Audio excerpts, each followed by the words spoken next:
भरतपुर पंचायते रदबदल बृहस्पतिवार सकाल থেকেই পুলিশের ঘেরাটোপে অনাস্থা পাস। ঠিক কি হলো এই গ্রাম পঞ্চায়েতে দেখুন।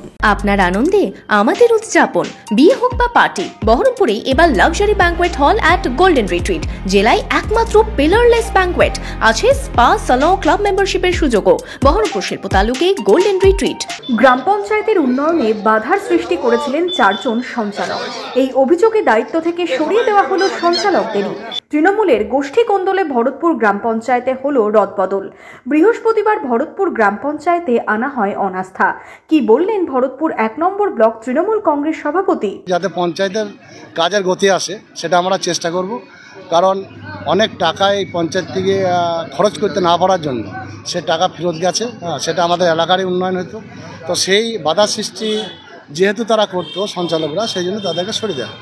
সে যদি ঠিকমতো কাজ না করে, সে যদি বাধা সৃষ্টি করে, তাকে আমরা সরিয়ে দেবো, কারণ এলাকার উন্নয়নটা তো আমাদের করতে হবে। কার অনুগামী এটা কোনো বড় কথা নাই।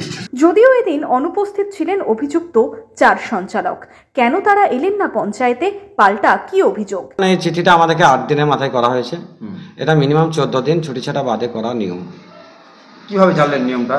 আমরা আইনি পরামর্শদাতাদের কাছ থেকে জেনেছি, তো সেই কারণে জাননি।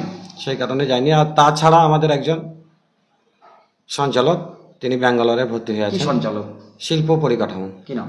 সালমা সুলতানা। হ্যাঁ, কি হয়েছে? তিনি ব্যাঙ্গালোরে একটা শারীরিক অসুবিধার জন্য ভর্তি আছেন, তিনার আজকে অপারেশন। আচ্ছা, এটা কি জানিয়েছিলেন ভিডিওকে? এটা আমরা সবাইকে জানিয়েছিলাম। ভিডিও সাহেবকে জানিয়েছেন নাকি? তো বিডিও সাহেবকেও জানিয়েছিলাম। কি বলেছেন উনি? তার কোনো আমরা সত্যুত্তর পাইনি। এদিন অনাস্থা ঘিরে পঞ্চায়েতে ছিল কড়া পুলিশি প্রহরা। গত 10ই ডিসেম্বর দলেরই সঞ্চালক কমিটির 4 জনের বিরুদ্ধে অনাস্থা আনা হয়। 16ই ডিসেম্বর ব্লক অফিসে হয় হিয়ারিং। অনাস্থা আনে তৃণমূলেরই 16 জন পঞ্চায়েত সদস্য। এদিন ভাঙা হলো বোর্ড। রবীন্দ্রনাথ কৈবর্তের রিপোর্ট, ইমাজিন কমিউনিটি মিডিয়া।